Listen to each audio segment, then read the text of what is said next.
Bismillahirrahmanirrahim. Alhamdulillahi rabbil alamin. Wassalatu wassalamu ala rasuli rabbil alamin. Nabiyyina wa habibina wa qudwatina Muhammad ibn Abdullah wa ala alihi wa sahbihi wa man sar ala nahjihi wa ihtada bihadihi wa istanna bisunnatihi ila yaumiddin, amma ba'du. Yang dihormati Tuan Haji Saiduddin selaku pengurusi majlis, pengurusi dan ahli kuasa surau ataupun masjid, muslimin dan muslimat, para pencinta ilmu sekalian, Assalamualaikum warahmatullahi wabarakatuh. Alhamdulillah, syukur kita kepada Allah Azza wa Jalla pada pagi yang ceria ini 6 hari bulan 8 2023 kita teruskan agenda pengajian kita dalam sebuah kitab nama dia 31 faedah daripada tadabbur dan tilawah Al-Quran. Kita hidup atas dunia ni tidak boleh lari daripada panduan yang telah disebut oleh Allah Azza wa Jalla kepada kita. Allah SWT turunkan Al-Quran yang menjadi kitab hidayah, kitab petunjuk. Siapa dia berpegang dengan dia, selamat. Siapa dia berpandukannya, diberi jalan petunjuk ke jalan yang diredai oleh Allah Azza wa Jalla. Dan siapa yang ikut arahan Al-Quran dikira sebagai seorang yang taat. Cuma bila kita sebut tentang Al-Quran, para jemaah sekalian, dalam kepala kita, kita duk memikir apa dia Al-Quran.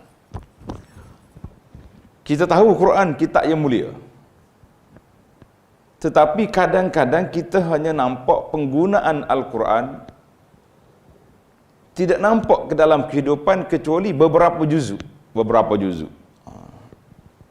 Bila ada kesakitan, panggil orang baca Quran. Tak baca Quran juga, semua juga surah Yasin dia baca. Sebagai surah yang paling masyhur sekali, Yasin. Bila ada apa-apa majlis resmi, dibuka dengan baca Quran. Sudah ya ustaz baca Quran, tak turun pentah lagi, orang duduk melompat dari belakang. Dan maknanya kita tak nampak fungsi Al-Quran yang sebenarnya diturunkan oleh Allah Azza wa Jalla kepada kita. Maka kerana itulah para jemaah sekalian, ana cuba untuk membantu muslimin dan muslimat supaya kita boleh memahami, menjiwai Al-Quran. Biar kita tahu Al-Quran kitab yang Allah turunkan kepada kita untuk dijadikan panduan, dijadikan bacaan dan dijadikan penghayatan. Maka kata di para ulama, kesan daripada tidak tadabbur Quran yang menyebabkan kita jauh daripada Allah Azza wa Jalla. Kita tidak akan dapat faedah besar daripada Quran. Jadi bagaimana kita? Dalam siri perbincangan ini, ana cuba bawa tentang beberapa sebab dan adab-adab bagaimana kita nak tadabbur Quran supaya kita dapat mencapai matlamat yang besar daripada Allah Subhanahu Wa Taala turunkan Al-Quran kepada kita. Jadi para jemaah sekalian, alhamdulillah, sebagaimana kata di para ulama, semua yang berkait dengan Quran mulia, orang-orang yang memahami Al-Quran, baca Quran, beramal dengan dia, digelari dengan nama Ahlul Quran, hum ahlullahi wa khassatuhu. Ahlul Quran iaitulah orang yang mulia di sisi Allah Azza wa Jalla, orang yang sangat istimewa di sisi Allah Azza wa Jalla.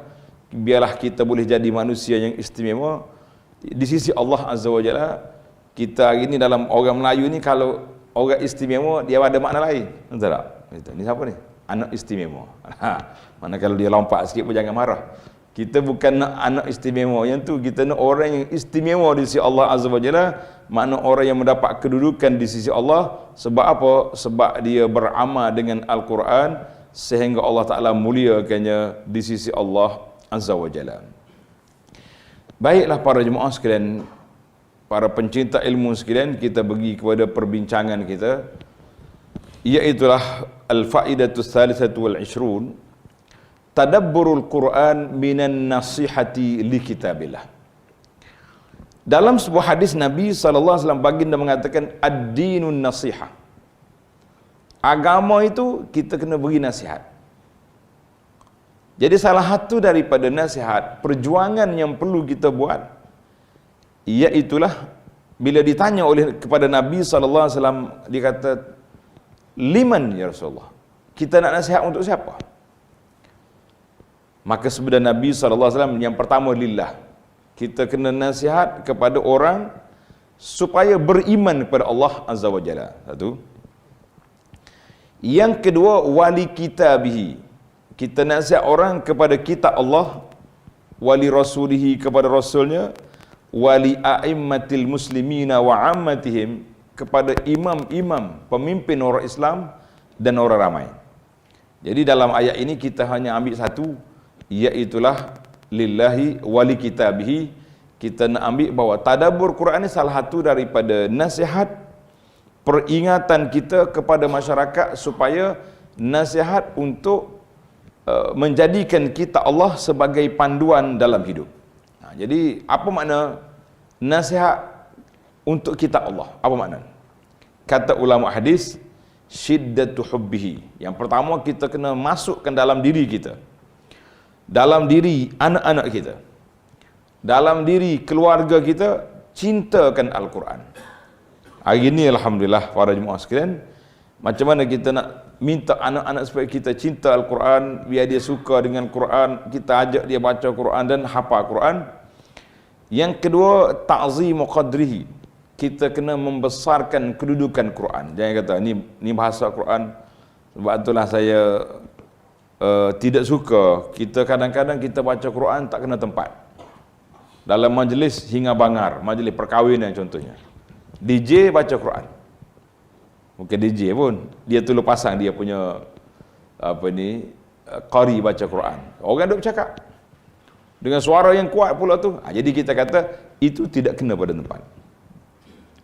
Oh, tak bagus kau dengar Quran. Bagus, tapi biar orang dengar lah. Ni tempat orang hingga bangar, tempat orang duduk berbual-bual, jumpa dengan keluarga jauh-jauh, kawan-kawan, orang nak bercakap. Jadi kita kata tidak kena.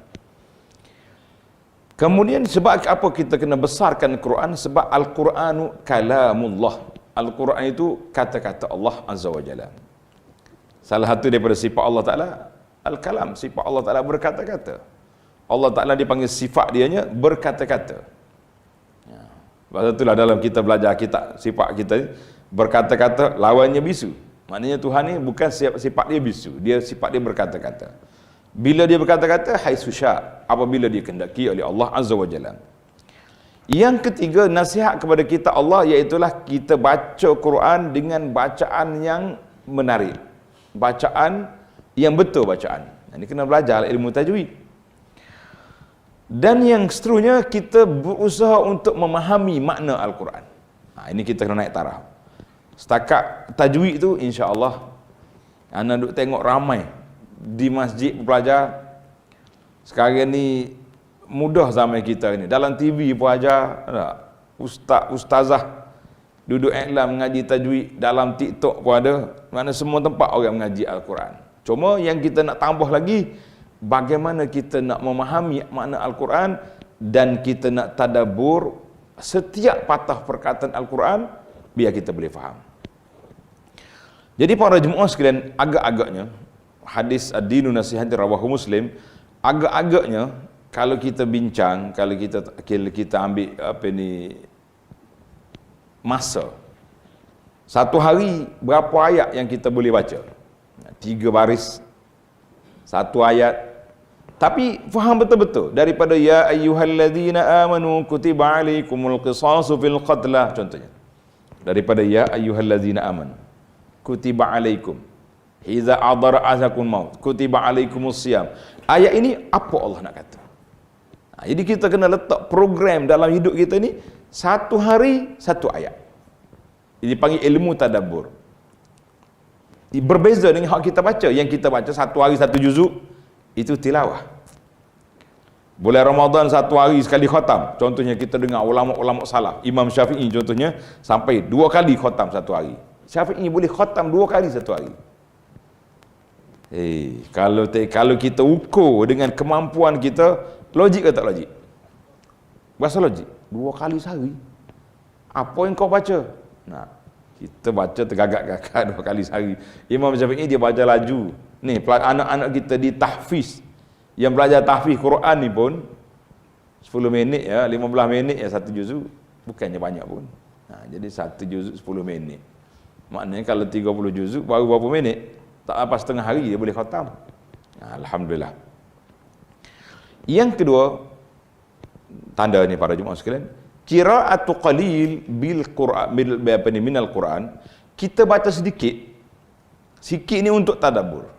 Tuan-tuan para jemaah kena beza di antara ayat untuk ditadabbur, untuk kita belajar makna dia, perhatikan apakah Allah nak beritahu kepada kita, itu kita boleh baca sedikit. Tapi satu lagi agenda baca Quran satu juzuk, setengah juzuk satu hari, itu bacaan. Kena kekal, jangan salah faham. Ada setengah orang dia kata ustaz saya dulu istiqamah satu juzuk satu hari. Tadi setakat ada bila saya dengar kempen baca Quran kena faham, kalau tak faham tak ada faedah. Jadi sekarang ni saya baca 5 baris satu ayat. Kita kata la. Itu silap, khata dalam memahami istilah tadabbur. Sebab yang kita baca kena baca. Yang kita kata ambil tadabbur ni iaitulah ayat yang kita nak faham. Ayat yang kita nak faham, kita kata alhamdulillah. Seorang laki-laki mari jumpa Syekh Habrul Ummah wa Turjumanul Quran Ibnu Abbas. Tuan-tuan kenal siapa dia Ibnu Abbas? Ibnu Abbas ni sepupu Nabi yang didoakan oleh Rasulullah sallallahu alaihi wasallam, Allahumma faqihu fid din wa 'allimhu ta'wil. Ya Allah, berilah kepahaman, kepakihan dalam agama dan ajarkan dia ilmu tafsir. Maka Ibnu Abbas kita panggil pakar bidang tafsir, bukan profesor tafsir, pakar dalam bidang tafsir. Kalau kata profesor, habis setakat tu, lepas tu dia pencen lah. Ni apa pakar dalam tafsir. Dia kata Ibnu Abbas, inni sari'ul qira'ah. Saya ni baca Quran laju. Saya boleh baca 3 hari sekali khatam. Faqala, kata Ibnu Abbas radhiyallahu anhuma, la an aqra al-Baqarah fi lailatin. Ibnu Abbas kata kalau aku baca surah Baqarah ya 2 juz setengah, boleh je aku nak khatam Quran. Ibnu Abbas pelaju juga.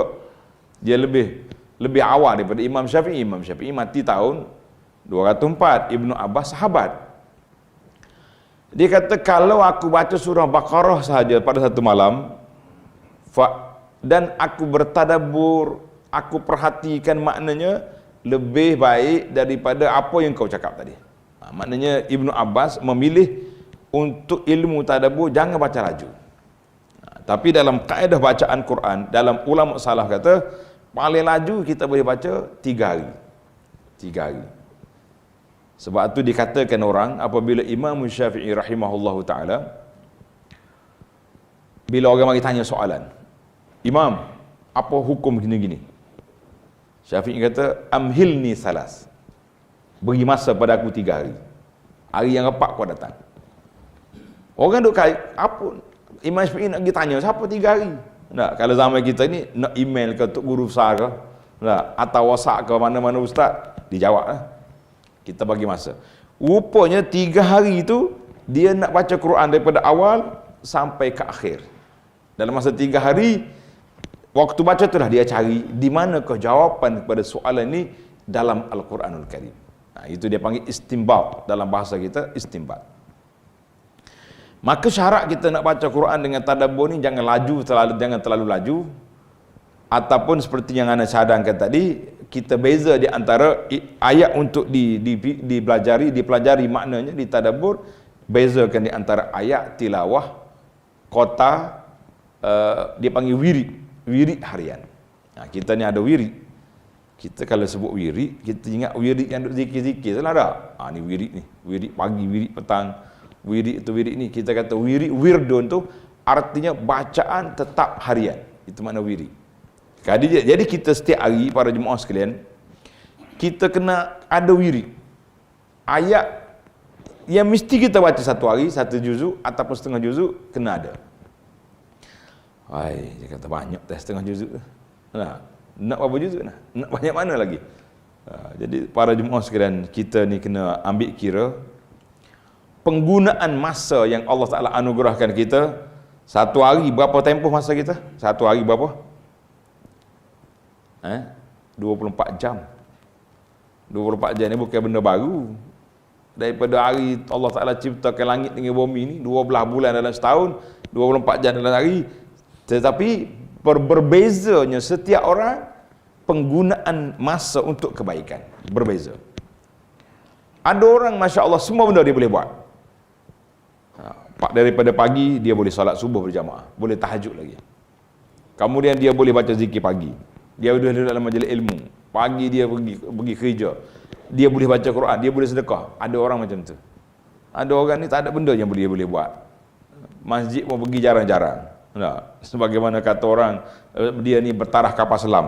Timbulnya, tenggelamnya lama, timbul jarang-jarang. Itu dia panggil kapal selam.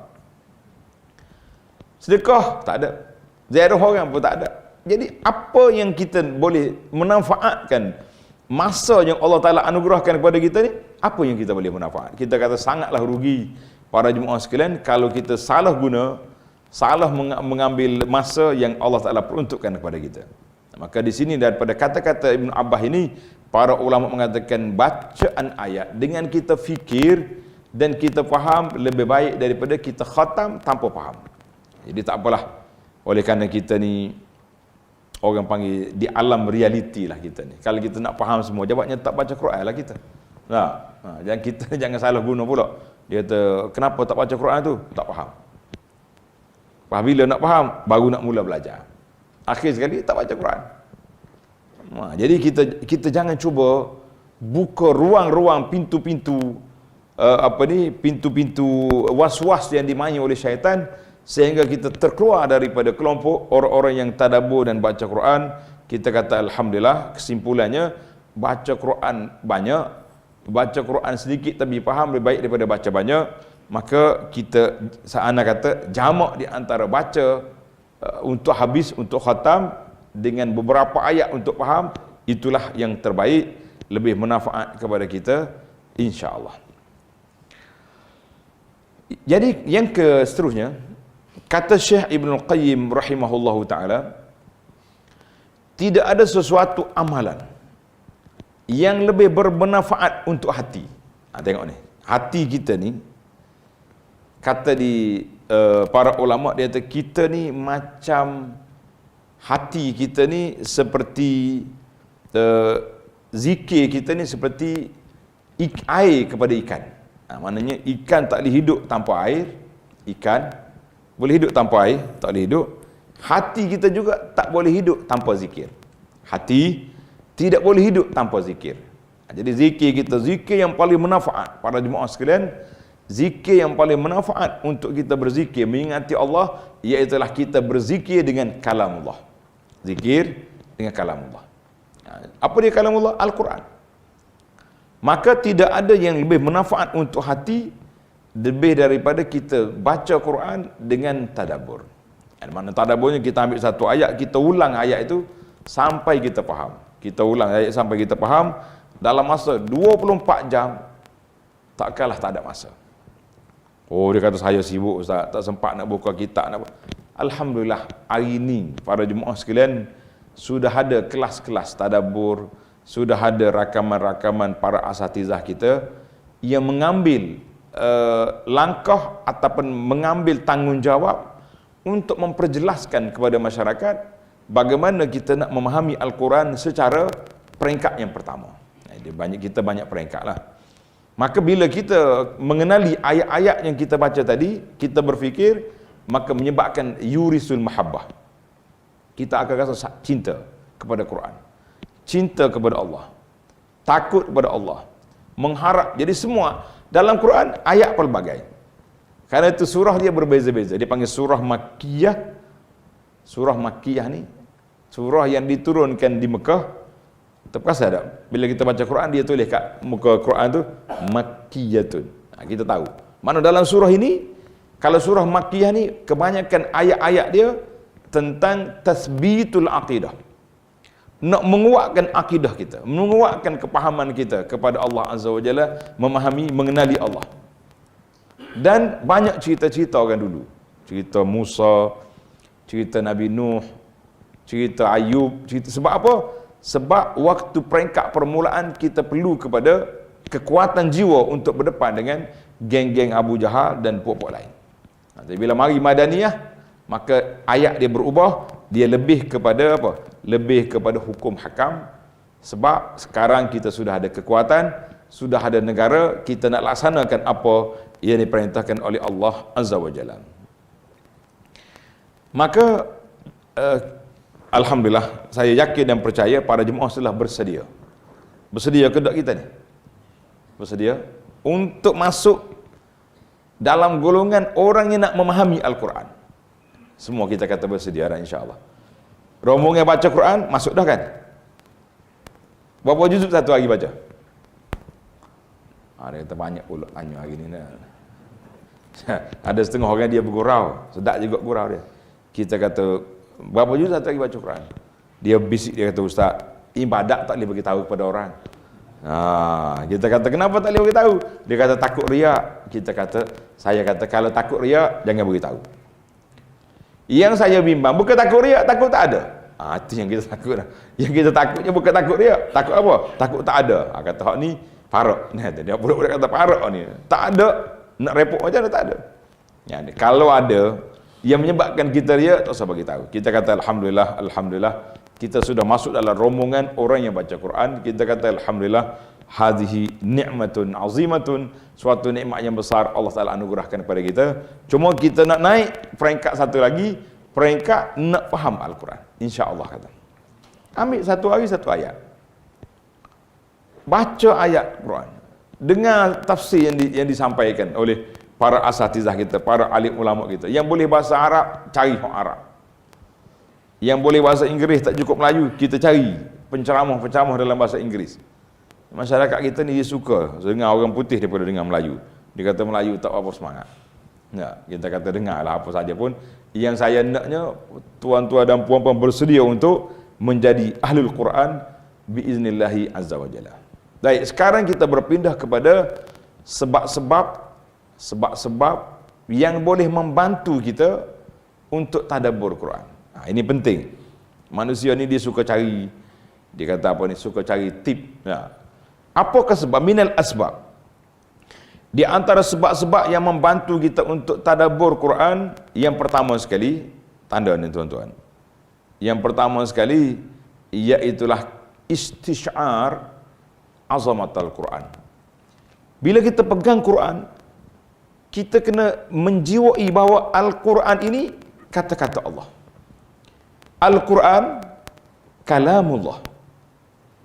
Al-Quran adalah merupakan kitab yang Allah Ta'ala turunkan dari langit kepada baginda Nabi sallallahu alaihi wasallam. Nabi ajar kepada sahabat, dan kita Al-Quran ini menjadi suatu mukjizat yang berkekalan. Siapa dia cabar Al-Quran, insya-Allah dia akan dapat hidayah ataupun dia akan binasa. Dua ya. Sebab kita tengok dah orang yang cabar Al-Quran, sama ada dia binasa ataupun dia dapat hidayah. Banyak dah kan cerita-cerita yang saya cerita dulu, tapi hari ni tak nak cerita, tak cukup masa. Salah seorang daripadanya, tuan-tuan boleh tengok dalam internet, cari nama dia Gary Miller, orang Kanada, yang diupah, yang diberi geran oleh kerajaan untuk mengkaji Al-Quran, bagaimana nak attack Quran ni, bagaimana nak orang panggil nak lawan Quran, nak cari kelemahan Quran. Akhirnya Gary telah bertukar kepada Abdul Ahad, dia masuk Islam. Kita kata siapa dia kosek Quran, insya-Allah dia akan masuk Islam. Ataupun yang jahat kepada Quran, maka dia mati dalam kejahatan, wal iazubillah. Jadi kita yang pertama sekali, kita kena letak dalam kepala kita Al-Quran kalam Allah. Karena itulah ada adab SOP. Bila nak baca Quran, kita berwudu. Baginda Nabi SAW ajar kepada kita nak baca Quran bersiwak. Jangan pula dengan mulut busuk baca Quran tidak sesuai. Tak. Nak baca Quran. Habis putus dulu campur, tak masuk gigi tak apa, pakai baca Quran. Kita kata itu tidak beradab. Mulut pun kena bersih. Pakaian bersih. Duduk di tempat yang bersih. Dengan hati yang bersedia untuk menerima nasihat Al-Quran. Kita kata itulah faedah Al-Quran. Maknanya kita letak yang pertama sekali, aku nak baca kitab Allah. Kita tak usah main. Kita main analogi mudah-mudah untuk kita. Kita ni pegawai. Kerajaan ke pegawai apa tak kira lah, pegawai besar. Tiba-tiba kita dapat surat daripada bos besar. Nak buka apa menggigil tak? Ni surat apa ni? Surat apa ni? Kita nak jiwa surat apa? Tak, mungkin naik pangkat, mungkin turun pangkat, mungkin kena tukar, mungkin macam-macam tak. Kita duduk sekarang sini, akan ditukar ke hujung dunia mana entah kena pergi. Tak, isteri baru je bersalin. Nah, kita kata kesian nak kena macam-macam tak surat dalam kepala. Sebab surat ini surat daripada bos besar. Kata di Al-Imam Al-Hasan bin Ali radhiyallahu anhuma, cucu Nabi, dia kata apa? Inna man kana qablakum. Orang-orang dulu daripada kamu, yakni para sahabat yang mulia, dia tengok Quran itu sebagai risalah, surat daripada Allah Azza wa Jalla, supaya kita baca, kita faham dan kita amalkan apa yang diperintahkan. Fakanu yatadabbaruna bil-lail. Pada waktu malam mereka duduk tadabbur Quran, duduk baca Quran, duduk kaji Quran. Wa yatafaqqadunaha fin nahar. Pada siang mereka tengok apa yang telah dilaksanakan. Contohnya kita baca Quran semalam ayat riba.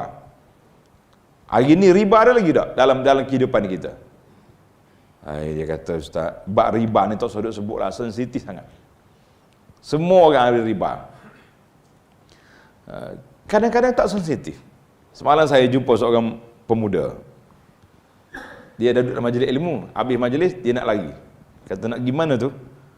Dia kata dia nak pergi hantar isteri dia kerja di sebuah pusat keuangan. Saya tak sebut nama. Saya tanya sepatah, riba ke tak? Dia terkebir-kebir yang mikir, riba? Riba ke tak riba? Saya kata, nama pusat keuangan ni tidak total 100% patuh syariah. Mesti bercampur. Ada kaunter riba, ada tak riba. Biar panjanglah cerita nasihat. Kita nak bagi tahunya, walaupun orang ni orang yang baik, pencinta ilmu, baca Quran hari-hari, Allah SWT haramkan riba, fa'zanu biharbin minallahi wa rasulihi. Allah Ta'ala isytihar perang dengan orang makan riba, tapi dia tak peka dalam masalah. Tak peka. Kita kata itu dah di antara para sahabat kata, yatafaqqaduna finna. Baca Quran malam, siang semak apa yang kita baca ni. Sebab itulah dikatakan bahawa rubba qari'il Quran wal Quranu yal'anu. Berapa ramai orang baca Quran tapi Quran laknat dia. Sebab apa? Dia baca ayat larangan, menangis-nangis kita dalam solat kalau imam tu suara sedap. Tapi tak berubah juga kita. Kata orang tak bergerak setapak, yang haram tu haram di situlah, yang riba tu duduk dalam riba lah, yang rasuah dalam rasuah lah.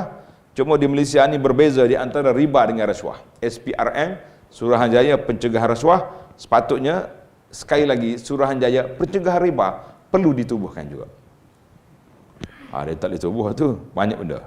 Maka kata Ibnu Mas'ud radhiyallahu anhu, dia kata, iza sami'ta Allah yaqul, bila membaca Quran bermula dengan ayat ya ayyuhallazina amanu, wahai orang beriman, far'iha sam'ak, buka telingamu. Sebab apa? Fa innahu khairun ya'muru bihi, sama ada Allah nak suruh kita buat benda baik, au syarrun, ataupun benda tak baik Allah nak larang. Ini kata Ibnu Mas'ud radhiyallahu anhu, sangat menarik. Itu yang pertama, kita letakkan nak tadabbur Quran ni, yang pertama sekali menjiwai bahawa Al-Quran itu kitab Allah, kalamullah, risalah Allah Ta'ala kepada kita. Yang kedua, itu dari sudut jiwa kita menerima Al-Quran. Yang kedua dia kata asbabul mu'inah at-tamahul wat tarassul.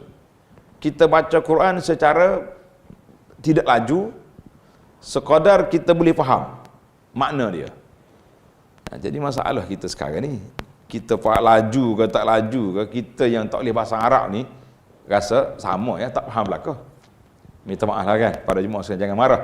Sebab kita bercakap ni di alam nyata. Kalau bercakap di kayangan tak ada apa. Jadi bagaimana kita nak selesai masalah? Selesaikan bacaan kota harian, kata bermula satu langkah lain, iaitulah kita baca dengan makna. Ambil tafsir. Tafsir yang banyak tafsir hari ni ada. Yang 20 dalam satu pun ada. Nah, setakat ni di rumah, yang paling banyak sekali tafsir, berapa dalam satu? Ibnu Katsir. Oh, lagi panjang. Beli Mukhtasar Ibnu Katsir, ringkasannya. Jangan beli Ibnu Katsir panjang, kita tenggelam pakai tak timbul-timbul, tak tahu duduk mana. Sebab Ibnu Katsir dia bawa semua riwayat, last kali dia condemn. Ini riwayat yang sahih, ini riwayat Israiliyat, ini riwayat, iaitu dia panggil Ibnu Katsir. Dia tulis kitab ni untuk ulama. Jadi kalau kita yang biasa ni nak Ibnu Katsir, beli ringkasan. Dia tulis ringkasan tafsir Ibnu Katsir. Sebab para ulama yang meringkaskan ni, dia ambil kira kemampuan kita pembaca awam. Cantik. Baiklah. Mana kita campur dua, baca dengan cara perlahan-lahan, ataupun kalau kita kata kalau kita baca setakat mana pun memang tidak faham juga, maka kita pergi ambil ayat-ayat yang dibaca oleh orang. Dia kadang-kadang cara pembaca.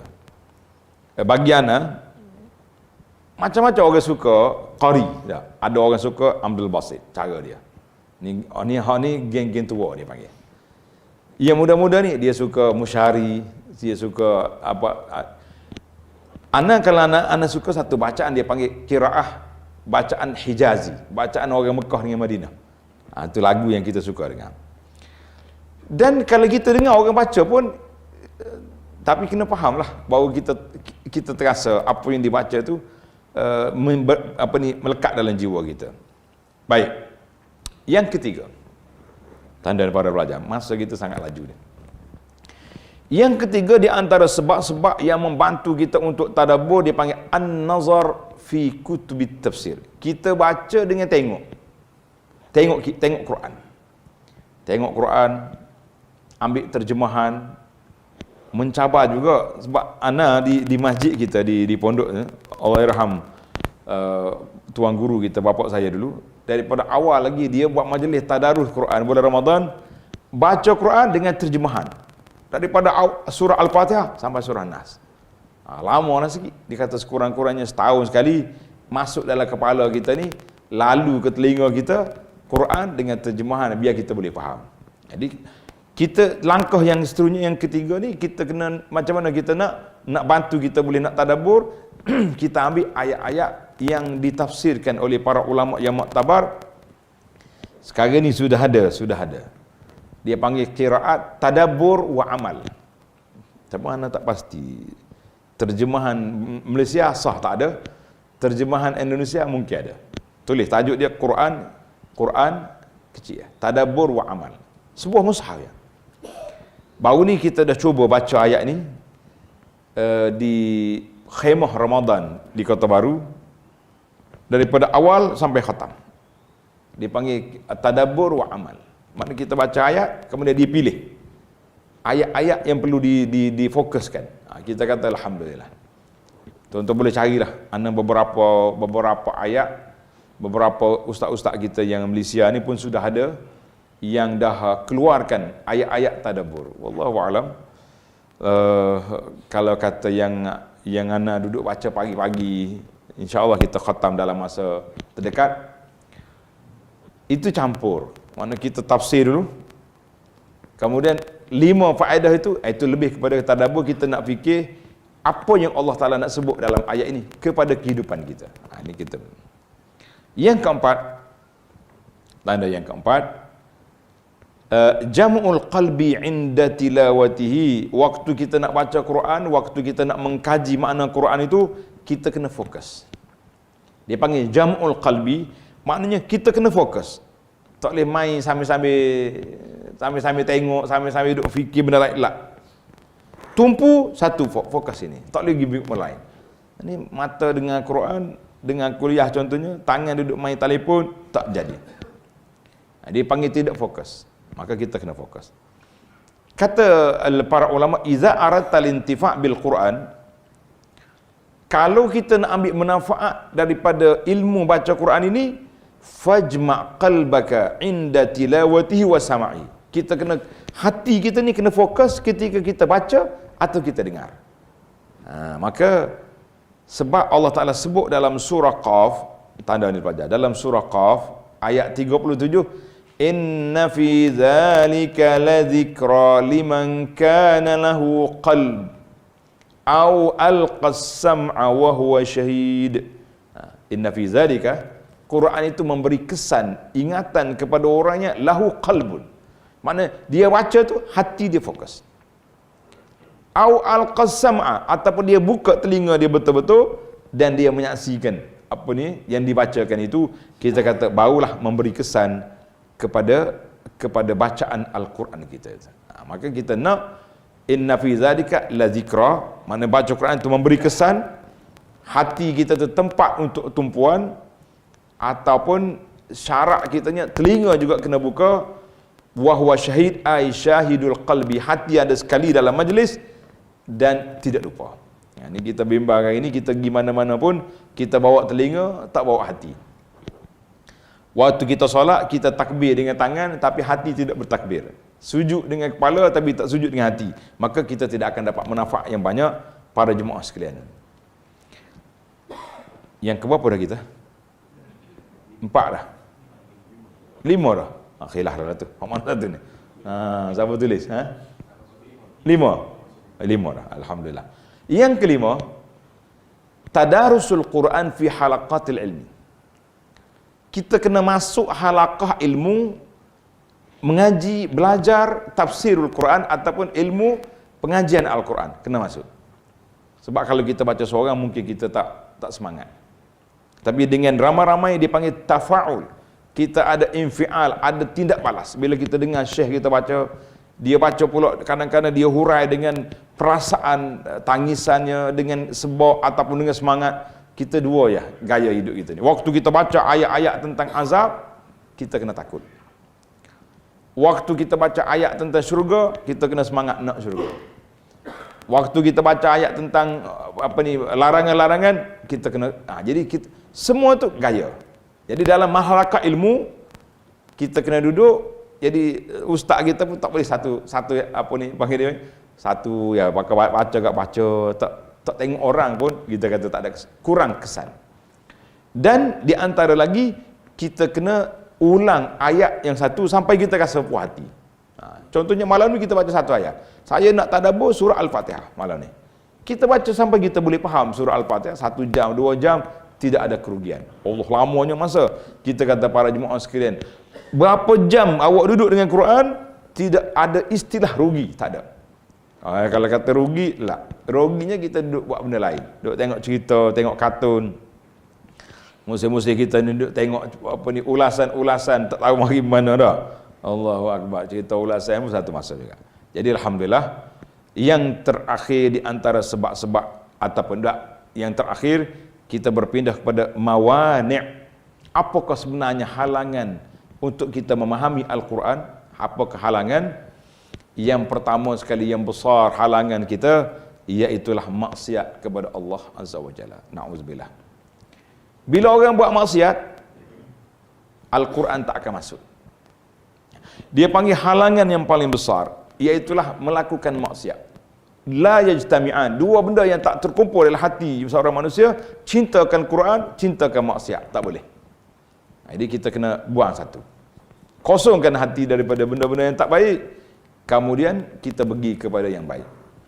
Ada sebuah kitab yang boleh membantu kita, para jemaah sekalian, nama dia Penawar Bagi Hati. Kitab Penawar Bagi Hati ni, alhamdulillah, ana dah syarah secara ringkas-ringkasnya. Tuan-tuan boleh carilah kitab tu. Kita belajar tengok. Maka di antara penyakit yang berbahaya, yang sukar untuk kita dapat ilmu, al-kibru, penyakit sombong. Siapa mengajar tu? Ustaz. Alah, mudanya. Tak, hidup main umur. Dia muda pun dia mengaji, kita tua pun tak belajar. Takkan dah sama. Satu dah. Satu lagi, kita perlekeh orang. Ustaz mana ni? Ustaz boleh ngaji ustaz ni. Tak, macam-macam dia punya tuduhan yang kita duduk dengar. Ini satu penyakit juga. Sebab kita tak nak buka minda kita. Jadi di antara kesombongan ni masalah. Bila kita ambil ilmu orang duk mengajar Quran, atau bagi ke dalam grup kita link dia kata, dia ni. Dia tak dengar pun, pakai pangkah lalu. Kita kata ini di antara orang yang tak dapat ilmu, yang pertama sekali al-kibru, sombong. Yang kedua, ittiba'ul hawa. Anda, orang yang mengikut hawa nafsu dia tak nak ikut Quran. Ini tak akan dapat, tak akan apa ni? Dia tak akan tadabbur. Yang ketiga, at-talabbusu bil bid'ah. Dia dalam hidup ni banyak sangat amalan-amalan yang tak ikut sunnah. Kita panggil bid'ah. Ini pun payah nak dapat. Yang keempat, hati lalai, tidak fokus waktu kita tadabbur. Yang kelima, adamu fahmil ma'ani, tidak memahami makna Quran. Macam mana kita nak tadabbur? Kita Quran pun kita tidak faham. Yang keenam, terlalu laju ketika baca. Ini di antara perkara yang disebut dipanggil mawani at-tadabbur. Orang yang tak akan dapat memahami Al-Quran. Yang paling bahaya sekali maksiat. Maksiat itu banyak kategori. Yang paling besar sekali iaitulah sifat sombong, tak mau belajar, duk rasa dia pandai, maka itulah yang cukup berbahaya kepada kita. Alhamdulillah, tamatlah bacaan kita kepada kita 31 tip ataupun faedah tadabbur dan baca Quran. Nas'alullah ta'ala an yaj'alna min ahli al-Quran. Kita berdoa kepada Allah Subhanahu wa taala dengan namanya yang maha indah, dengan sifatnya yang maha tinggi, supaya Allah jadikan kita ini min ahli al-Quran, daripada pencinta Al-Quran. Orang yang belajar Quran, orang yang belajar Quran, orang yang tadabbur Quran, al-alimina bihi, orang yang pandai Quran, al-amilina bi ahkamihi, orang yang beramal dengan hukum hakamnya, al-mutadabbirina li ayatihi, orang yang bertadabbur kepada ayat-ayatnya, al-waqifina inda hududihi, orang yang berhenti, tak akan langgar peraturan-peraturan Al-Quran. Amin ya rabbal alamin. Wa sallallahu ala nabiyyina Muhammad wa ala alihi wa sahbihi ajma'in. Walhamdulillahi rabbil alamin.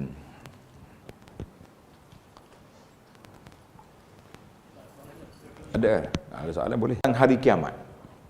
Contohnya adalah ayat Allah Taala sebut dalam surah apa ni, Maryam, apa dia? Wa in minkum illa wariduha kana ala rabbika hatman maqdiya. Satu. Dan ayat wa laqad ji'tumuna furada. Kamu akan jumpa dengan Allah, datang kepada Allah Taala seorang diri. Sebagaimana kita keluar daripada perut mak kita seorang diri. Jadi kita ambil ayat ni, kita tengok apa dia maksud datang seorang diri. Kita keluar daripada perut mak seorang kita. Kalau kembar pun dia tak keluar sekaligus 4 orang. Dia keluar seorang-seorang. Dia mana ada keluar sekali mati orang tua tu dah. Jadi kita ambil satu-satu. Maknanya kemudian kita juga akan mengembara seorang diri.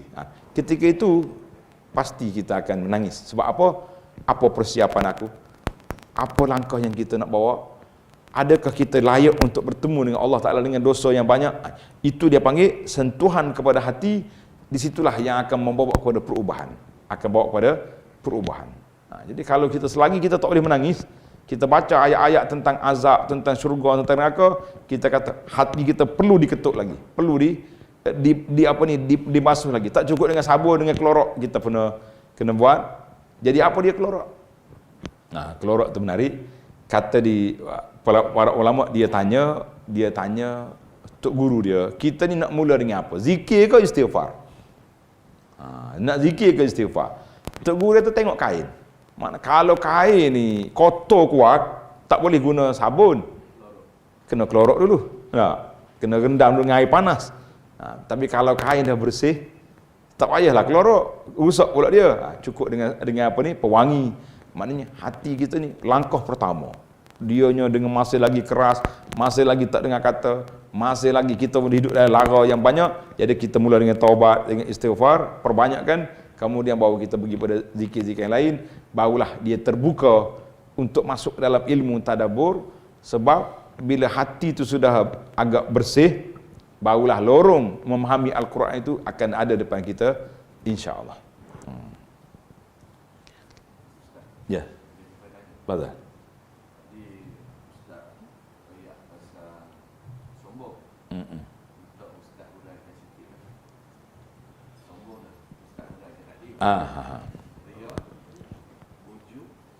Sombong. Apa beza? Dia semua ni penyakit hati dia panggil. Amradul qulub, penyakit hati. Dalam kitab penama bagi hati Syekh Abdul Qadir Mandili contohnya rahimahullah, dia bawa 10 penyakit hati. Bila kita riak ni nak tunjuk ke orang amalan yang kita buat sekarang. Kita tengah solat, relax ya solat, tiba-tiba bunyi pintu, krek, ada orang masuk. Rapat selalu dia punya ni, tu riak tu, nak tunjuk orang. Tadi garu-garu, punya orang masuk tu gini jadi. Itu dia panggil riak, tu maknanya kita nak tunjuk amalan yang kita buat sekarang. Itu yang kita bimbang sekarang dengan media sosial yang ada hari ini. Saya cukup bimbang para jemaah sekalian. Apa yang kita bimbang? Yang kita bimbangnya ni. Buat ibadat duduk depan Kaabah pun gambar ya. Sudah menangis Kaabah, ambil gambar selfie serik. Alhamdulillah baru sudah menangis depan Kaabah. Apa benda cerita dah? Majlis tahajud perdana. Belum subuh lagi duduk tangga masjid siap. Abdi alhamdulillah ngantuk pagi ni. Bermula perdana jam 3 pagi. Tahajud ni solat malam yang rahsia di antara kita dengan Allah Azza wa Jalla. Imam Syafi'i kata, siapa nak cerahkan hati, wal yakun bainahu wa bainar rabbih khabiyatun min amalin. Siapa nak cerahkan hati dia, mesti ada di antara dia dengan amalan itu, dengan Allah Azza wa Jalla mesti ada perhubungan rahsia. Perhubungan rahsia, apa dia perhubungan rahsia? Jadi kita tak boleh bagi tahu pada orang kita dengan Allah Azza wa Jalla. Macam dengan hak cerita lain boleh, tapi amalan kita dengan Allah tidak ada rahsia. Jadi kita kena faham situ. Kemudian bila mari sum'ah, satu lagi penyakit. Sum'ah ni dah buat dah. Sudah siap semua, kita nak cerita pada orang apa yang kebaikan yang kita buat. Itu dia panggil sum'ah. Mencari glamour bahasa sekarang. Itu juga bahaya. Cari glamour. Adapun takabur, takabur ni kita buat satu amalan yang menghina orang. Itu dia panggil takabur. Orang lain tak boleh tandek, saya yang boleh. Itu dia panggil takabur. Wa ghamtin nas, batarul haqi. Nabi sendiri yang takrifkan takabur, dia panggil apa tadi? Menolak kebenaran dan menghina orang. Siapa dia ni orang ni? Ustaz mana ceramah ni? Tak sedap. Sedap baik aku lagi ceramah. Itu semua dia panggil tanda-tanda takabur. Dia dah tolak orang cerita, dia menghina orang pula. Itu dia panggil takabur. Satu lagi dia panggil i'jabun nafsi. Ni dia panggil menggilak body. Ni dia tak hina orang, dia duk bangga sengih dia seorang ya. Itu dia panggil penyakit gilak body dia panggil. Wallahu alam. Macam-macam dia punya penyakit atas dunia ni yang kita kena tanya, kena tahu ya. Baiklah para jemaah. Ada lagi soalan? Satu lagi lah. Kita ambil. Ya.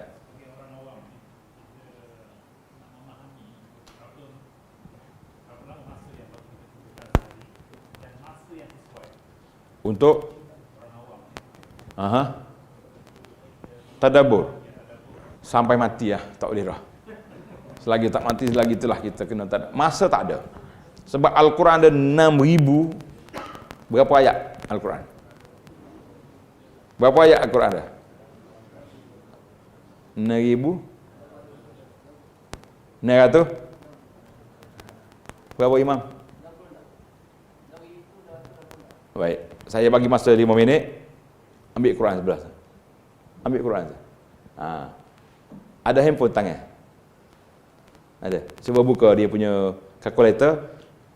Total daripada Fatihah sampai ke Nas. 5 minit cukup. Nak tahu berapa ribu ayat. 6236. Sudah. Dia jawab. Tapi tak apa, biar dia kira. Takut salah 6236. Daripada 6,000 ayat, berapa tahu kita nak? Dikatakan Sayyidina Umar radhiyallahu anhu tadabbur surah Al-Baqarah 12 tahun. Ada dia ke puak Syiah dia tu bodoh rumah ni 12 tahun ngaji Baqarah. Dia tadabbur maksudnya dia amalkan surah Baqarah, bagaimana nak terbitkan dalam pemerintahan dia, bagaimana halal haram tu semua dia buat. Itu maksud 12 tahun pemerintahan. Siapa ni Sayyidina Umar 12 tahun tu maksudnya bukan dia mengaji tergagak-gagak macam kita ni alif lam mim zalikal kitab. Maksudnya dia tadabbur, artinya dia fikir dan bagaimana dia laksanakan dusturkan Al-Quran itu dalam pentadbiran, dalam pemerintahan. Itu yang dikatakan 12 tahun. Jadi kita sekarang ni baru langkah yang pertama. Kalau haji tanya berapa tahun, jawabnya tak ada tahu. Selagi kita, sebab Al-Quran ni kita boleh tengok dalam banyak dimensi. Nak tengok dari sudut hikayat ada, nak tengok dari sudut hikmah ada, maknanya alhamdulillah kata orang makin banyak kita baca Quran, makin kita akan terasa kemanisannya insya-Allah. Baik, ada dalam sebelah muslimah ada tanya? Tak ada. Kalau tak ada kita tutuplah. Ada? Tak ada dah. Jadi kita habis sekat itu dulu. Insya-Allah mudah-mudahan ada manfaatnya. Subhanakallahumma wa bihamdika asyhadu an la ilaha illa anta astaghfiruka wa atubu ilaik. Wa sallallahu ala nabiyyina Muhammad wa ala alihi wa sahbihi ajma'in. Walhamdulillahi rabbil alamin. Wassalamualaikum warahmatullahi wabarakatuh.